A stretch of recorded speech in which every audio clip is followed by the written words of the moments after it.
Welcome to the London Free Press Podcast. I'm your host, Rachel Gilbert. Residents in Oxford County will be heading to the polls on June 19th in a by-election after local Conservative MP Dave McKenzie announced his retirement back in January. There will be 3 other by-elections across Canada on that day in Quebec and Manitoba. But the interesting thing about Oxford is McKenzie, who is a 19-year Conservative MP, has thrown his support behind a Liberal candidate who's vying for that party's nomination. So today I'm talking with London Free Press reporter Calvi Leon about why McKenzie decided to take this highly unusual stand. Hi, Calvi, how are you? Hi, I'm good. How are you doing? Good. We're glad to have you on the podcast. It's been a while, so thank you for joining us. Yeah, thanks so So much for having me. Yeah, let's get right into it. This is a really unusual situation for a Conservative MP outgoing to support a Liberal nominee. This person's not even a full-fledged candidate. So why did Dave McKenzie decide to support this nominee? Yeah, so actually, there was a recent update this week. The Liberals did hold their nomination meeting. So just to, I guess, kind of follow up on that, the person that Dave McKenzie did support or endorse, you could say, did actually get selected as the candidate for the Liberals. So that Okay. is David Hilderly. But yeah, even prior to that, you're right. He did announce, he stated publicly, I'm going to be supporting David Hilderly for his bid for the seat to replace him, actually. Mm-hmm. Which was very interesting because yeah, they're rival parties, right? So you have Dave McKenzie who's held the seat since 2004, now retired and saying I'm actually going to support this person who's running for the Liberals, and so yeah, I mean I don't know if would you like me to talk about some of the reasons why he Yeah, like why this yeah. is such a conservative stronghold, this whole area at all levels of government. So this is really kind of almost unprecedented. So what did he give reasons? Has he given many?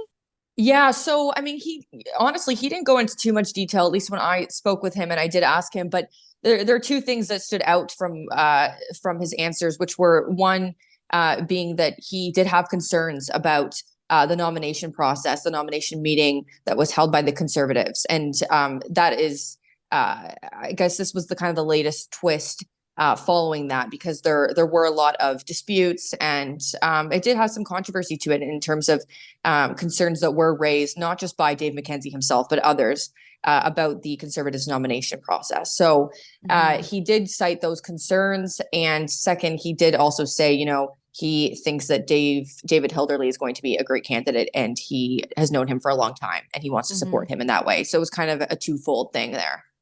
That's not unusual in like smaller rural areas. People know each other. These two have said that they've known each other for years. Mm-hmm. So to know someone personally, kind of politics and parties aside, he probably does think that he'd be a great representative. And it's interesting because it's exactly that. And he did mention that as well, right? He said, people don't realize Oxford, it's largely rural, yes, but it's a lot smaller than say having a by-election in Toronto or elsewhere where there's Hmm. way more people. It's a lot more of a community feel. And so everyone does know everybody in that regard. And the two of them also are in Woodstock. They're living in Woodstock. So that also makes a difference as well. Yeah. So let's talk about the Conservative candidate, Arpin Khanna, who actually is not from Oxford County at all, but he won the nomination. And after he won and became the candidate, there were some people who actually quit working for the local parties, right? Yeah, so that was within, I think, a day or two of um the nomination meeting when Arpin Khanna was officially, when it was announced that he was going to be representing the Conservatives. The two executives for the local riding association in Oxford actually did announce that they were both resigning. So that was the president and the vice president. And again, kind of along the same lines of concerns that we've heard from Dave McKenzie and even some of the candidates that were up against Mr. Khanna, which is that being that they believe, they were claiming that they believe that Arpin Khanna was almost parachuted into the riding because he's from Brampton. He's a lawyer who's not actually was not born and raised at all in Oxford County, and he came later. And so those were kind of that it's been the primary, I guess, concern that has been flagged throughout the whole process. And Just so that he's that not was local. that he's not local, that he can't Right. represent the people because he's not from here, and that Mm-hmm. he was parachuted in by the conservative headquarters is what Mm-hmm. they were saying. And so yeah, so that was one of them. And the second one was also that kind of tied together with these two, the vice president and the president of the local riding association, also saying, you know, they were treated poorly by the national party. So right, there's that divide there. And that they felt that they didn't, I guess you could say, didn't have control over anything along the way when it came to the application process, and going through the candidates and selecting them. Yeah, Which so there was, is that unusual for them? yeah, I mean, I personally, I've never heard of anything like this. This has been a very interesting, uh, yeah, it's been very interesting to see it kind of follow through. You think that already with some of the candidates coming out from the beginning, the conservative candidates at the beginning saying we have concerns about this candidate Arpan Khanna being parachuted in, and then afterwards he's selected, and then the actual riding officials come forward and say the same thing and say we're done, we're no longer putting up with this. I mean, it's very interesting in itself. And then to kind of put the cherry on top, you have Dave McKenzie coming saying, I want someone from the Liberal Party, David Hilderly, to take my seat. I don't want anyone from the Conservative Party after everything that's happened. So yeah, I mean, the Right. whole thing is very interesting. Yeah. Talk to me about Arpan Khanna and a little bit about him, his background, and his ties to the Conservative Party. Yeah, so Arpan Khanna was the party's outreach chair for Pierre Poilievre, which was obviously a successful campaign. That Mm-hmm. was for in Ontario for his campaign. And so he also ran in the 2019 election in Brampton, and he was obviously unsuccessful there. And so it's interesting to see, you know, he's had experience running before, he's campaigned before, he's been with the party for a long time. He's the co-chair, the outreach chair as well. So yeah, he's clearly very familiar with the party. And on top of that, one thing that I could mention is that during this whole process leading up to the nomination meeting for the Conservatives, there were also I guess other candidates and people coming forward and saying, listen, Arpan Khanna has been, now this is not okay. He's been endorsed by two of the top Tories, which is Andrew Scheer and Pierre Poilievre. And so there was a couple disputes around that as well.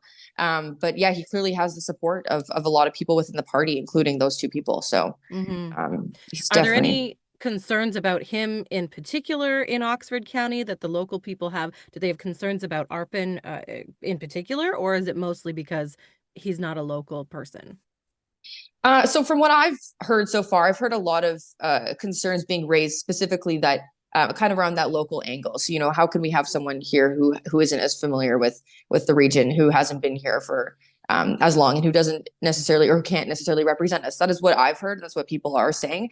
And one of the interesting things is, you know, as this is all kind of unfolding, again, I'm hearing from politicians who are also hearing these concerns, but also seeing lots of comments online and hearing from residents in Oxford that they have been longtime members of the Conservative Party, and now they're no longer. They're considering not voting for the Conservative member again, which is Arpan Khanna, or being part of or continuing their membership.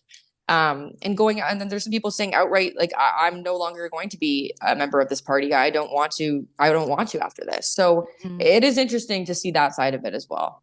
Yeah. Um, Pierre Poilievre was actually just in Woodstock recently holding a Mm-hmm. rally. Did he did he touch on any of this controversy? Because it's becoming a controversy in the area.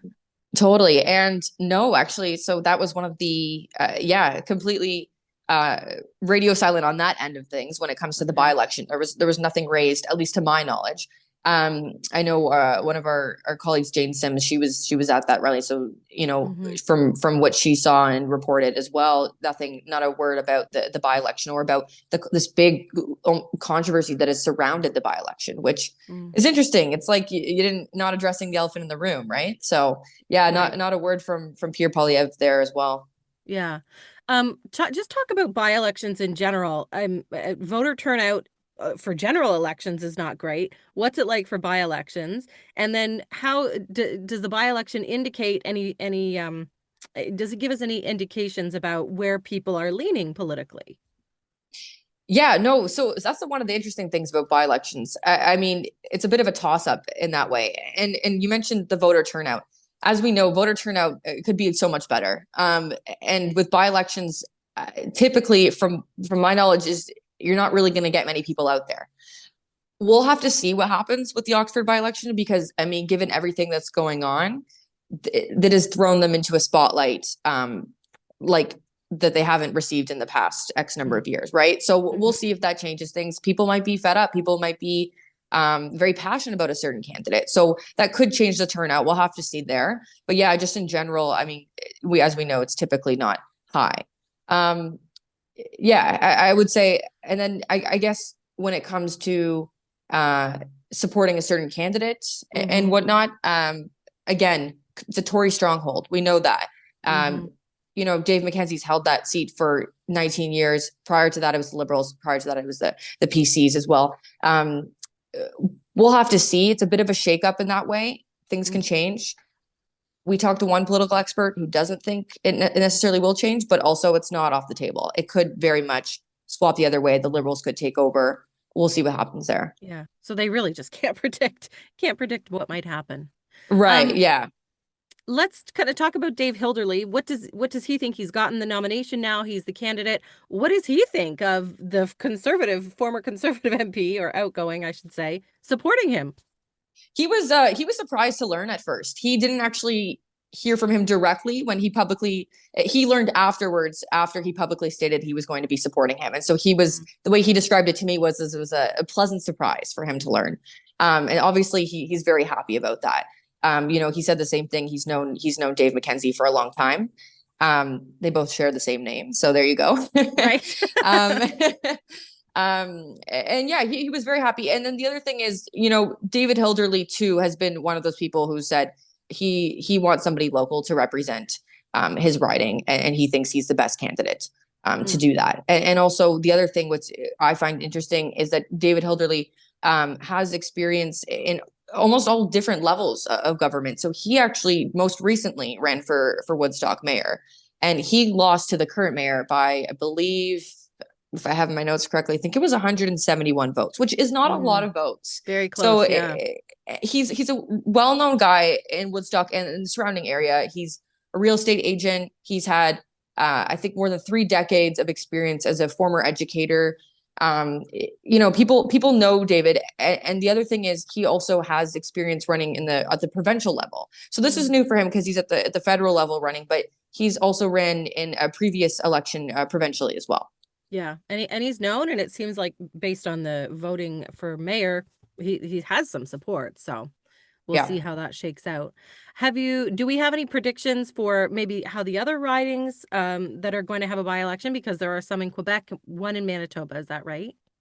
Yes. To be honest with you, I'm not as familiar with those ridings, so I would not be doing it justice. But yeah. I do know that I believe, if I'm not mistaken, that 2 of them were held by the Liberals and 2 of them were the Conservatives. So overall within the 4. So we'll have to see. Again, I mean, by-elections can be a toss-up often. So it could change, but I don't know if that will be the case. I mean, likely not, but who knows? Not a good guesser. So we'll see. Oxford will be the one to watch, I think. Yeah, absolutely. So. At least in our region. Yeah. All right. Well, that by-election is on June 19th, and we'll definitely be watching your reporting, Calvi, on all of that and see how everything shakes out. Thank you so much for joining us today. Yeah. Thank you so much for having me. I appreciate it.